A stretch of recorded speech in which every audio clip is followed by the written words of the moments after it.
if you're new here, my name is Sable and I talk about comics and all things nerdy. So Tom Taylor responded to this controversial panel that he wrote in which Black Canary, aka Dinah Lance, beats Batman in hand-to-hand combat. Well, not really. In the issue, they don't actually fight, they shadow box, and they have Cassandra Cain kind of predict who the winner would be based off of her knowledge of body language and fighting and things like that. It was slightly cringy, but not over the top. I personally didn't have an issue with it. But a lot of people are upset because they don't feel like Black Canary should be beating Batman in hand-to-hand combat. And while I agree that Black Canary might be a toss-up, I think it's important to note that Batman is not the best hand-to-hand fighter in DC Comics. And this is canon. This is not my opinion. This is not me trying to trigger Bat fans.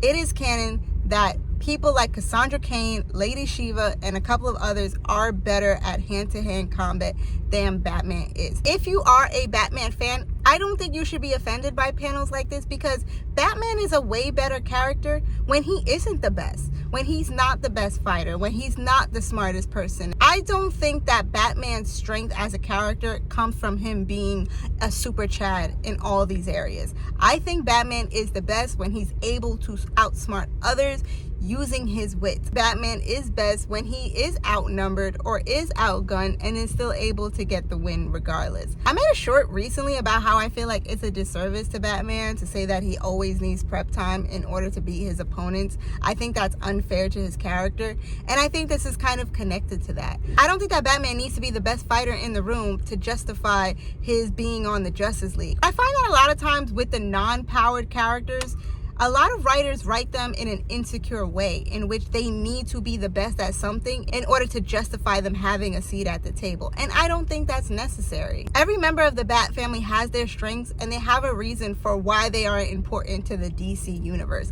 Batman does not need to be the best fighter in order to be important to the DC universe. So I do understand that having him get knocked out by Black Canary might be a little far-fetched, even though there are arguments that why she could legitimately beat him. I don't think it means that Tom Taylor doesn't understand or appreciate the character. If anything, I think he's giving props to some other underrated characters like Cassandra Cain, like Dinah Lance, that really need it. But let me know what you think.